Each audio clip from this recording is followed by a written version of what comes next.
I'm gonna have you take a deep breath and exhale. Go ahead, grab my hands. Perfect. 3, 2, 1, and relax. We're gonna go for a round 2, okay? And deep breath, grab my hands. Perfect. And 5, 4, 3, 2, 1. Good stuff. How does it feel? Feels amazing. Glad to hear it. Don't try this at home, guys. This week we have a sports massotherapist who has helped athletes and bodybuilders perform at the highest peak. Please welcome Alex. Happy to be here. So Alex, thank you for being here. Thanks for having me. Before you were a sports massotherapist. Why don't you tell the audience what you were doing, like your childhood, where'd you grow up, and how did you get the interest to do this? So as a kid, I always wanted to help people, and at first I was like every kid trying to help people. I was interested in medicine, and I wanted to be a doctor or a surgeon, and life kind of brought me along the path of kinesiology, which then afterwards, once the pandemic hit, really threw me down the road of massotherapy. And with this, I've been able to help people and do really what I've wanted to do all along, and I get to work with the athletic and like bodybuilding and sports community as well. So it all brought me to being able to help people reach their best and help them perform at the most that they can. Helping people is one thing, but how did you get to helping athletes? Right? Were you an athlete? Did you go through these problems, or did you hear about it? Family members? Is that where you got this? Because I'm trying to figure out. It's a unique path. Not a lot of people, at least from where I'm from, don't go through that. I guess what you could say is that as a child, I was playing a lot of sports, and through injuries and different problems, I had to learn to work around it. And that kind of led me into that kind of kinesiology and massotherapy route. And so working on the body and being able to like get past injuries and to be able to perform despite them was something that always interested me really because of that. So I guess my injuries as a kid ended up leading me here. Yeah. What sports did you play? Mostly paintball. Whole mess. People shooting each other with paint. Oh yeah, that's painful, man. Yeah, that's it painful. can be. So for the general audience out there, sports massotherapy, sorry, it's the wrong word. It's not very common that they hear this. What is it? Is it like a pain relief system, like not system, but like a therapy, or is it like perform better, or is it a combination of all this combined? Good question. So what really intrigues me about sports massotherapy is you're not really going in just for relaxation. You're usually going in with a purpose. So in sports massotherapy, we're often working more with the athletic community, which their goal is really performance. Yeah. So they want to be able to perform at their peak. So whether it's an issue that they're dealing with or it's just overall maintenance from wear and tear, like, hey, you're hitting the gym really hard, and so you're developing tensions, which is perfectly normal.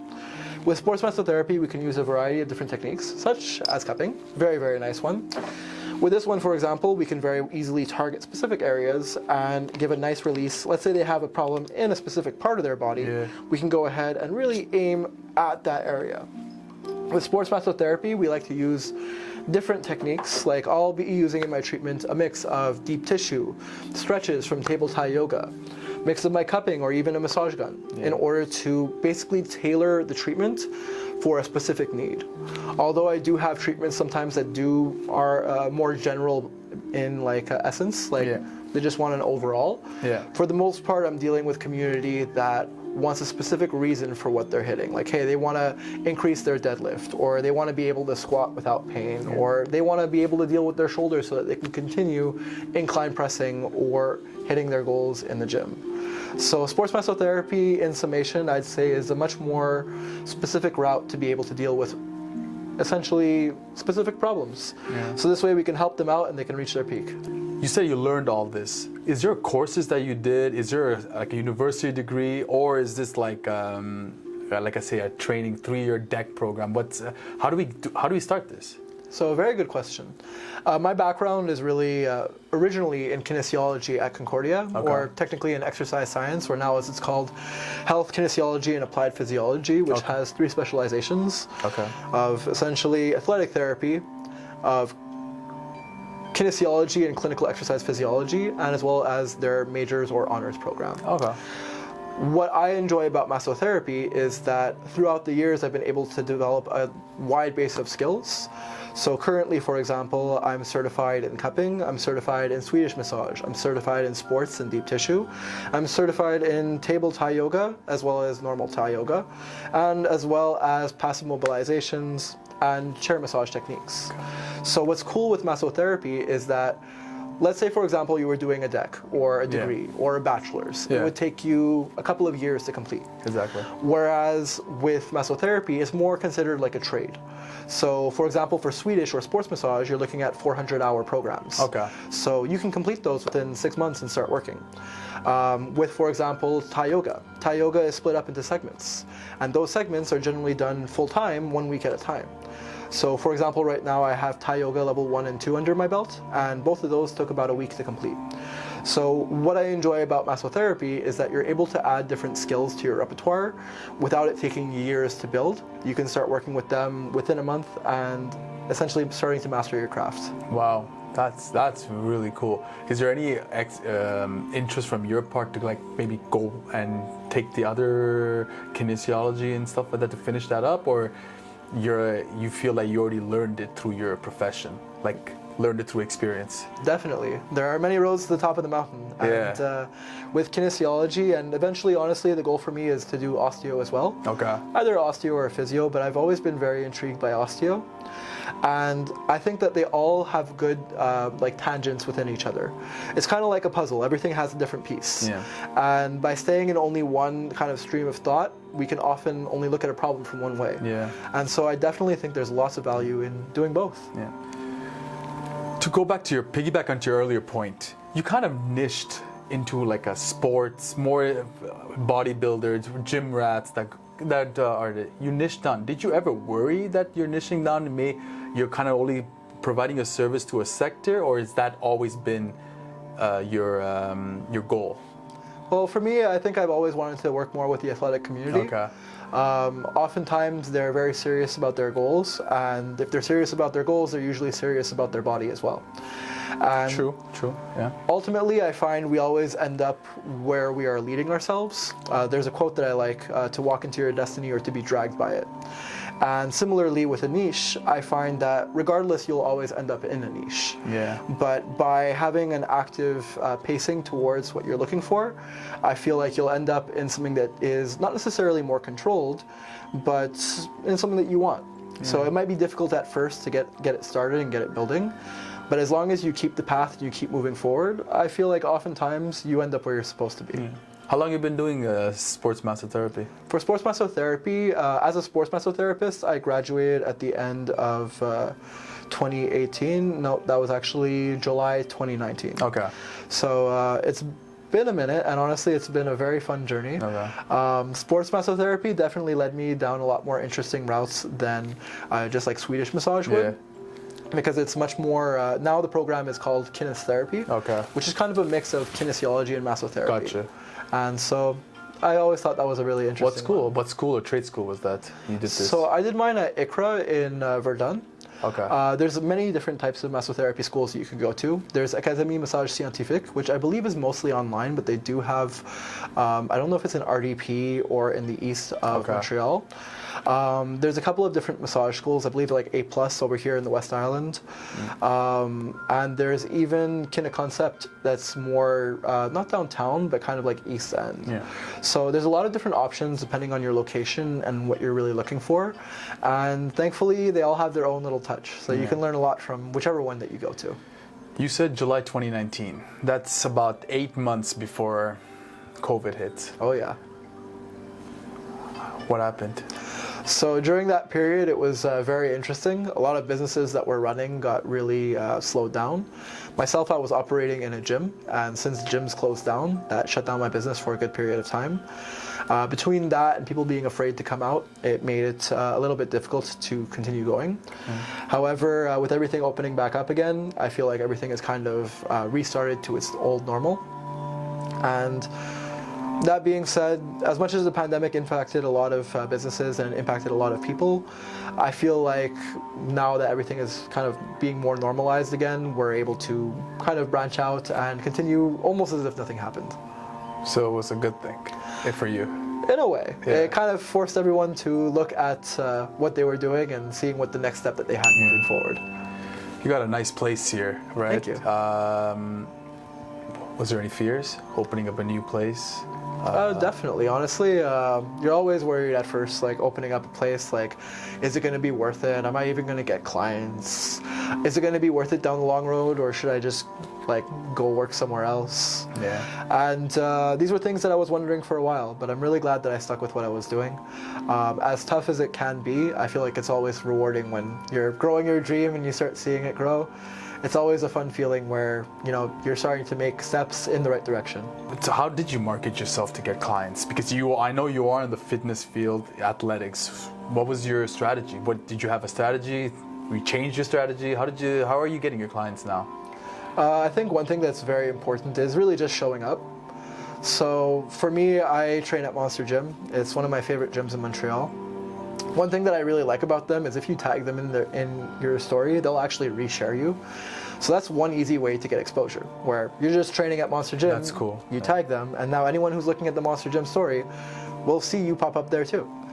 And so after a while, you know, people start to see you. They figure out, oh, this guy's a massotherapist. You get a couple of clients here and there, and from there, word of mouth is usually pretty good. If you're always showing up and you're always delivering, I find usually one step at a time, you'll get to where you need to be. So did you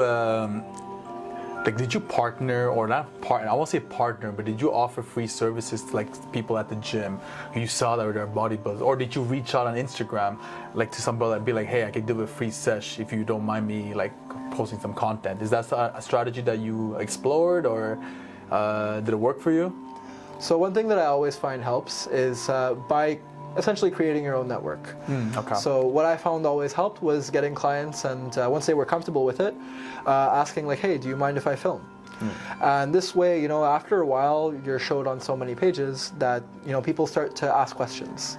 Social media is very much show and tell. And if you keep showing what you're doing and people keep telling the good that with the work that you're doing, oftentimes that will be enough to create a buzz. And so I think ultimately the answer to that question is the best thing that you can always do is create your own network. Because by creating your own network, you're able to essentially have your own sphere of influence where, you know, people will talk, people will hear about your services, and it will create a buzz where people are interested. Nice shop, nice business. You pretty much went to, you're getting there. You're getting there, going up there. Baby steps. 5 years down the line. Alex Denommee, what is he doing? Ideally, by that time, I have my own clinic gym with some members of my team that are also doing similarly to what I am. I often think about how, like, back in the old days, we would have like not necessarily interns, but we would have apprenticeships. And so I look at myself even like 2-3 years ago when I started massotherapy. And mind you, now it's been almost 4 or 5 years that I've been doing it. But with what I know now, I see how much I've grown throughout the process. And if there was a way that like Alex 5 years ago could have started and had a system to work with, maybe I would have been here sooner. But all that to say that basically that the goal is essentially to help grow my own team and to help grow the business. And this way I can create a network and a system that other people can benefit from. Not necessarily just as employees, but also as little partners, because ideally everyone's trying to do their own thing. Everyone wants to grow in their own field. No one wants to stay like working for someone else all of their life. You know, if they can, they would like to grow their own business and kind of add their own touch to things. And so by creating a system in which people can grow, that would essentially be the overall vibe in the next 5 years. You were saying, so is your goal like to train people as well to become more sports massotherapist? Is that also like maybe give a course or something like that? Is that your future as well? Well, good question. So oftentimes I get asked about the question, why Final Boss Academy? And ultimately the goal is to level up, right? Whether it's on our own personal basis or whether it's on a professional basis. And so I would say down the road, yes, definitely. I want to be able to have a team of very high quality therapists that are able to help people regardless of what the need that they have is. Whether it's something for relaxation or whether it's a specific issue that they want to deal with. My goal is to create a team of high-quality therapists that are able to help you reach your goals, but at the same time, having a nice gym that's going to help you reach your own goals if you don't need any help at that moment. Something outside of sports massotherapy, but somewhat related. The importance of working out to a general audience that's not really an athlete, that's not really a heavy lifter, but the importance of working out. Can you share what's the importance of that? Definitely. So we have one body to live in, and at the end of the day, this is what we got. The more that we take care of ourselves, the more that your body will take care of you. And so I always make the joke, because people always tell me like, oh, you know, I see you deadlifting 500 pounds, like what's the point? Why do you need to do that? Yeah. And whereas no one needs to deadlift that much weight, it's like there's no real benefit to it unless you really want to do it. But let's say, for example, for this, every time you sit down, you're doing the same motion as a deadlift. Yes. Every time that you get off of a chair, you're doing the same thing. How many times have you had to bend down to reach something off the floor? And so if into our old age, we're building our strong bodies and we're able to perform these movements, we're able to continue these movements without pain. So that classic thing that you hear where someone bends over and, oh, my back. Well, if you always train your body and you keep yourself in a normal, fit shape, not necessarily needing to hit PRs every day, but just going to the gym, exercising, fundamentally our bodies follow the use it or lose it principle. And when we're children, like, you can fall off a jungle gym, get up, and you're fine. Yeah. Now in our 30s, you sneeze the wrong way and you blow out your back. So all that to say that ultimately the reason why I enjoy working out is that if you want your body to take care of you, you have to make an investment into it as well. And it doesn't have to be very hard. It doesn't have to be very intense. I try to train as close as I can to 7 days a week. There's no reason to do that if you don't want to. But even training once or twice or 3 times a week are very beneficial. And this way, the more that you put into your body, the more your body will put into you. Just for the record, I could deadlift 300 pounds, but that's... I'm happy to hear it. Thank you so much for doing this. It's a pleasure. I was Thank you for having wondering if I could get a session. I do have some shoulder pain. I can't bend. I can't do the shoulder press. Yeah? Don't worry, I got some cups ready. We'll fix you all up nicely. Perfect. I got your back. Perfect, man. So for people who's wondering, he's Alex Denommee. You can see this on the bottom of the screen. And you can follow him on Instagram. Do you have a TikTok as well? Or? Not yet, but Not down yet. the road. All right, soon. Keep following for more. Keep an eye out for Final Boss Academy. Thank you.